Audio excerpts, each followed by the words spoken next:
Entendam o que eu estou falando. As sanções Magnitsky contra ministros do Supremo Tribunal Federal estão chegando. A partir daí, se os ministros optarem por reagir, eles correm o risco de causar o colapso do sistema bancário brasileiro. Desobedecer às sanções do OFAC significa multas bilionárias para os bancos do Brasil e a possibilidade da desconexão destes bancos do sistema financeiro internacional. Há uma saída para o Brasil. Não há mais saída para o Moraes, mas há saída para o país. E ela passa pela anistia ampla, geral e restrita.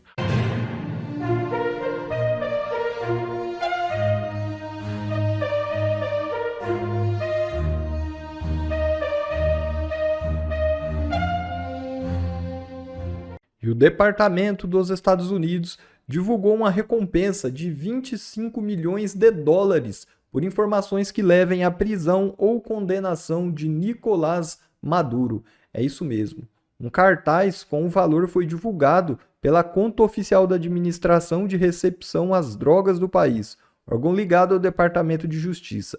O governo dos Estados Unidos acusa o presidente da Venezuela de integrar um cartel que foi classificado como terrorista na semana passada. E aí está a imagem do cartaz que pede, então, a prisão de Maduro e oferece a recompensa de 25 milhões de dólares. É muita grana, dá aí mais de 100 milhões de reais, né? Olha aí, então, a chance, né, de um venezuelano, além de ficar muito rico, ser um herói nacional entregando a cabeça de Maduro.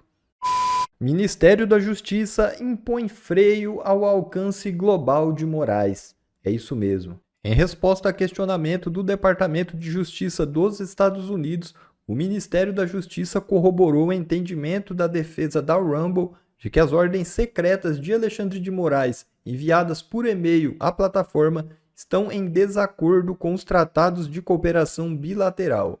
Em suma, são ilegais e inválidas. A posição foi expressada em ofício assinado por Arnaldo José Alves Silveira, chefe do Departamento de Recuperação de Ativos e Cooperação Jurídica Internacional, autoridade central brasileira para assuntos relacionados à assistência jurídica mútua entre países.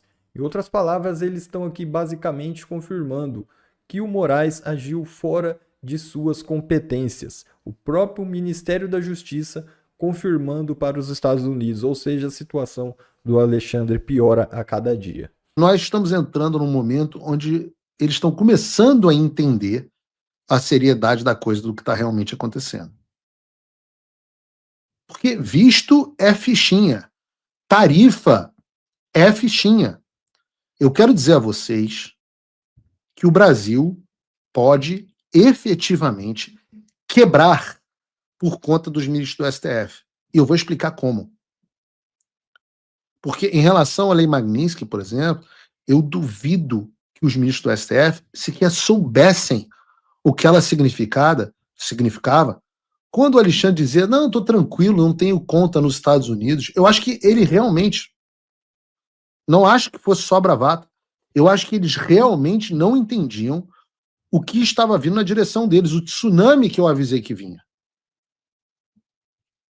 E eu digo a vocês, muito provavelmente, para manter o pessoal aí que gosta de zoar o tic-tac, porque vocês talvez não precisem nem esperar 72 horas, talvez nem 72 horas, e eu não posso afirmar aqui porque o prazo depende do governo dos Estados Unidos, mas talvez nem 72 horas para você ver as primeiras sanções Magnitsky contra ministro do Supremo. Eu até advogo, e tem uma notícia na Bela Megali agora há pouco, que é verdadeira, que Eduardo e eu temos advogado para que, por enquanto, seja sancionado apenas Alexandre de Moraes. É o nosso pleito, vamos ver se vai ser atendido. Por enquanto, nesse primeiro momento. Essas são as informações que eu tenho. Tic-tac. Talvez não tenhamos que esperar nem 72 horas. Talvez. Às vezes eles não nos atendem. Um exemplo foram as tarifas que não estavam no nosso plano original, mas hoje, hashtag viva as tarifas do Trump. Trump acertou, mas não era o plano original que a gente tinha. E agora o meu pedido, nosso pedido, o pedido do Eduardo e meu, é que comecem apenas pelo pelo Alexandre. Depois passe para o Gonê, Barroso, Gilmar, e aí Hugo Mota, Davi Alcolumbre, familiares, etc. À medida que for sendo analisado, que eles continuarem dando sustentação às violações de direitos humanos ocorridas por parte do Alexandre, e se neguem a cumprir o dever deles constitucionais, né? Enquanto eles se posicionarem como apoiadores e cúmplices do Alexandre, devem sofrer sanções. Mas há uma última chance disso, de arrependimento. Mas por que a lei Magnitsky é tão séria? Por que eu disse que ela pode quebrar o Brasil? Ela não é chamada de pena de morte financeira à toa. Porque uma vez sancionado sob a lei Magnitsky, a pessoa fica completamente impedida de fazer negócio com qualquer instituição que esteja ligada, ou pessoa que esteja ligada de alguma forma aos Estados Unidos. Então, quem for sancionado vai perder conta e ter os ativos dele congelados no Bradesco, no Santander, no Itaú, no BTG Pactual, no Nubank, no Banco Inter, vai perder cartão Mastercard, vai perder cartão Visa, vai perder cartão chinês Union Pay, não vai mais poder comprar dólar pela Nômade, vai virar efetivamente um pária no sistema financeiro internacional. Um pária e tóxico, porque qualquer pessoa que se conectar a essa pessoa passará a estar sujeita também a sanções secundárias. Então nós temos esse cenário de que, em breve, os Estados Unidos aplicam a lei Magnitsky, por exemplo, ao Alexandre de Moraes. Tá? O que aconteceria a partir daí? Primeiro, ao ser acionada a Lei Global Magnitsky, que é o nome dela, o nome do Alexandre de Moraes ele é incluído formalmente na SDN List, SDN, Specially Designated Nationals, ou então Blocked Persons List, a lista das pessoas bloqueadas, tá? Que é uma listinha negra administrada pelo Departamento do Tesouro dos Estados Unidos. E isso bloqueia o Alexandre completamente no sistema financeiro americano e proíbe qualquer cidadão, residente, banco ou empresa americana de fazer negócio com ele. E assim que o nome dele entra, que foi o que eu acabei de falar, e assim que o nome dele entra na lista, todos os bancos e empresas ao redor do mundo que operam com dólar ou que têm qualquer ligação com o sistema financeiro americano iniciam o processo automático de bloqueio. O que eles fazem? Encerram as contas, travam os cartões, congelam todos os ativos, rompem qualquer vínculo comercial com o sancionado. E isso acontece, entendam, pode estar no Vaticano, em Roma, não faz diferença, isso acontece praticamente em todos os países do mundo, porque nenhum banco ou empresa quer correr o risco de ser punido pelos Estados Unidos. É um isolamento financeiro total. E ele é imposto por pressão. Não é por obediência voluntária, não é porque o cara quer seguir os Estados Unidos. A lógica é simples. Ou você corta os laços com o sancionado, ou você perde o direito de operar com o dólar. Lembrem-se, por exemplo, do caso que eu trouxe aqui da Carrie Lam. Eu já trouxe ela aqui em outras duas oportunidades. Ela foi sancionada pelos Estados Unidos sob a lei Magnitsky por reprimir liberdades civis e, como consequência, nenhum banco, nem mesmo em Hong Kong ou na China continental, quis mais abrir conta para ela, manter conta para ela. A Carrie Lam passou a receber o salário dela em dinheiro vivo. Sim, literalmente pilha de cédula entregue mensalmente, porque nem o sistema financeiro chinês quis enfrentar o poder das sanções americanas.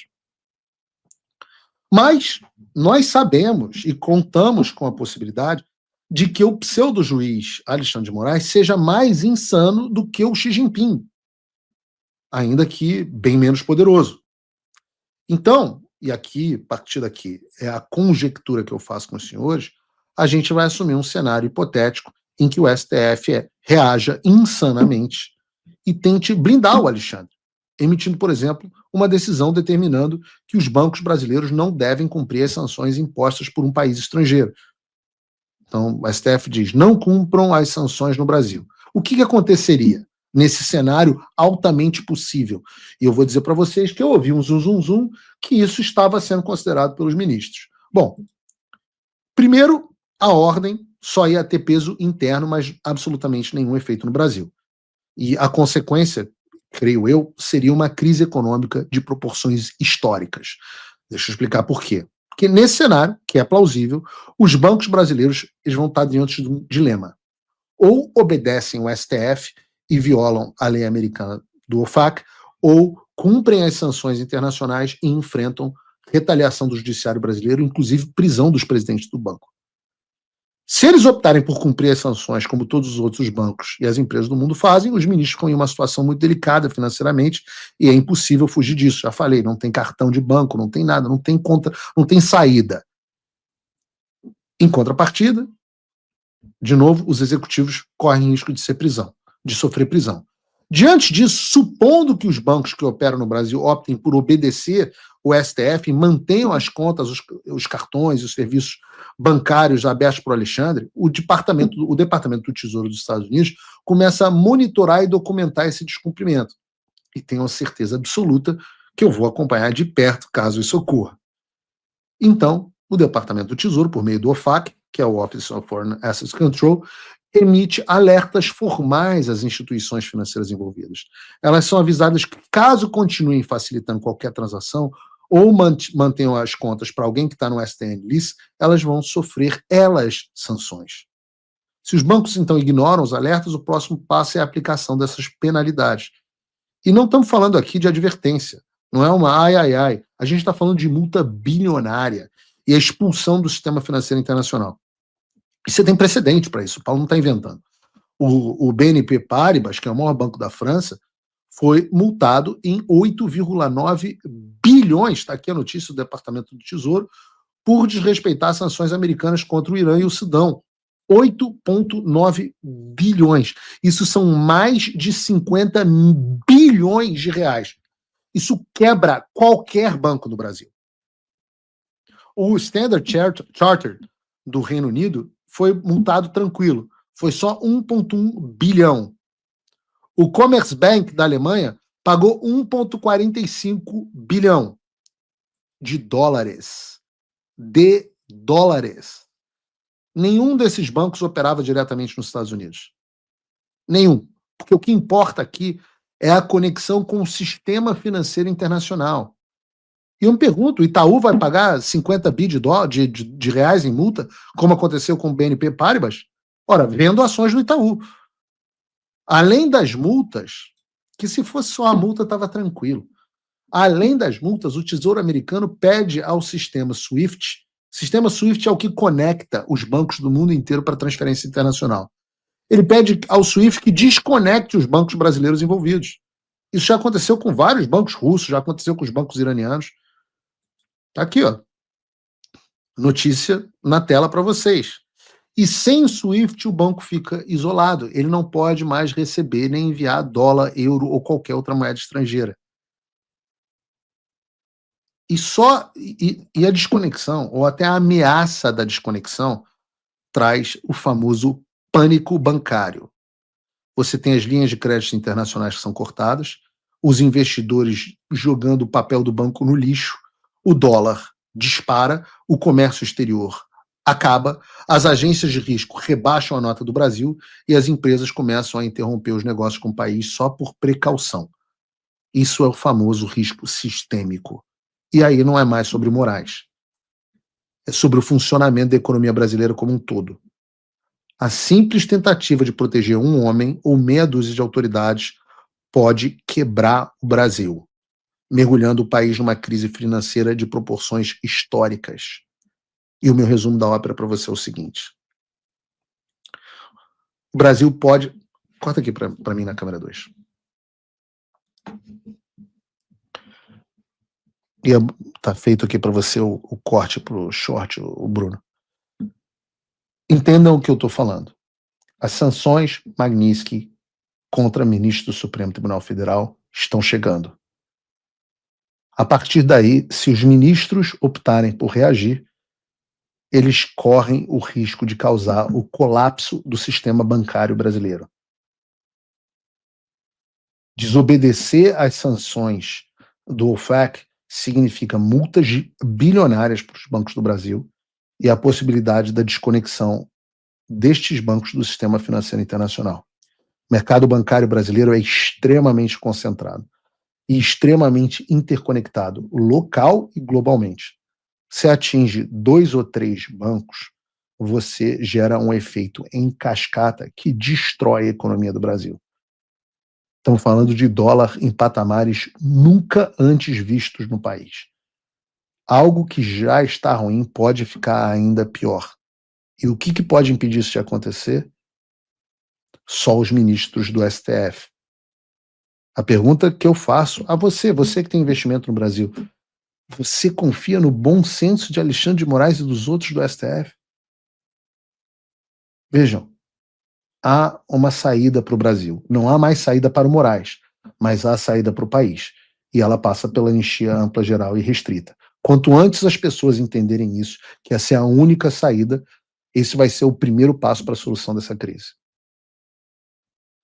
Que Deus tenha misericórdia, porque senão o Brasil vai quebrar. Esse é o tal do custo Moraes. Esse é o custo Moraes. E eu espero que as pessoas entendam a seriedade do que eu estou falando, das quase 80 mil pessoas que estão nos assistindo agora. Espero que vocês entendam a seriedade do que a gente está falando. Mas, Paulo, você vai ficar feliz com isso? Não. Eu não vou ficar feliz de ver o sistema financeiro brasileiro entrar em colapso.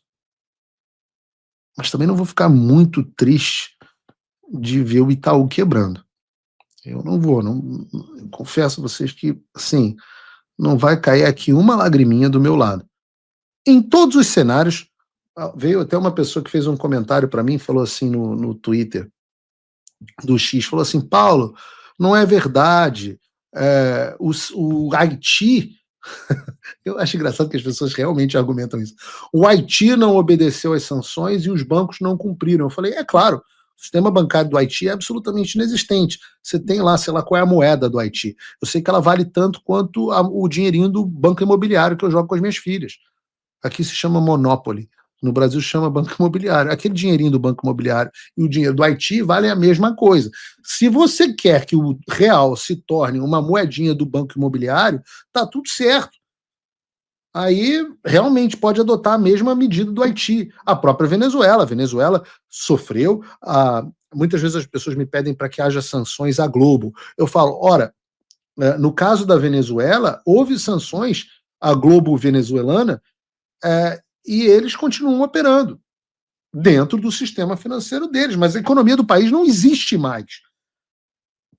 A inflação é absolutamente descontrolada. Aí você entra numa era que é uma era do escambo, onde o seu país deixa de ser uma economia em desenvolvimento no mercado global e passa a ser uma economia local tribal, concentrada em si mesmo, que é como é o Haiti e como um dos países mais pobres do mundo, e como é a Venezuela, que também se tornou um dos países mais pobres do mundo. É esse o cenário para salvar a bunda do Gilmar Mendes e do Alexandre de Moraes e do Barroso? É esse cenário que vocês querem para o Brasil? Porque a saída não somos nós aqui. Falarmos, não, então não sanciona não, porque vai que eles reagem. Não. A saída são os senhores do Brasil entenderem que não dá para ficar em casa e enfiar a cabeça e cuidar só da própria vida, achando que a crise não vai chegar em você, porque a crise vai chegar em você. A crise já chegou em você e a crise tem a possibilidade de destruir a sua vida. Se você não está nem aí para Débora, se você não está nem aí para o Clezão, se você não está nem aí para o Paulo Figueiredo ou para o Bolsonaro, ou está aí, mas não o suficiente para fazer alguma coisa, deixa eu te dizer, eu espero que você esteja aí para você, porque a conta está chegando para você. Tomara que chegue só para o Alexandre, tomara. Mas se ele adotar a estratégia do Hamas de utilizar pessoas inocentes como escudo humano, nós vamos adotar a estratégia do IDF e não negociar com terroristas. Podem ter absoluta certeza. Até porque algumas das pessoas não são exatamente inocentes, né? Santander é inocente? Eu não sei. Eu não acho. O Itaú é inocente? Eu não sei. Eu não acho. O BTG é inocente? A XP? Eu não acho. Então, assim, você vai ver todas as lágrimas caindo pelo Clezão e pela dona Iraci e nenhuma lágrima caindo pelo Itaú. Nenhuma. Além do mais, vocês congelaram todos os meus bens no Brasil. O que me interessa? Na verdade, é hora das pessoas irem para as ruas. É hora das pessoas irem para as ruas.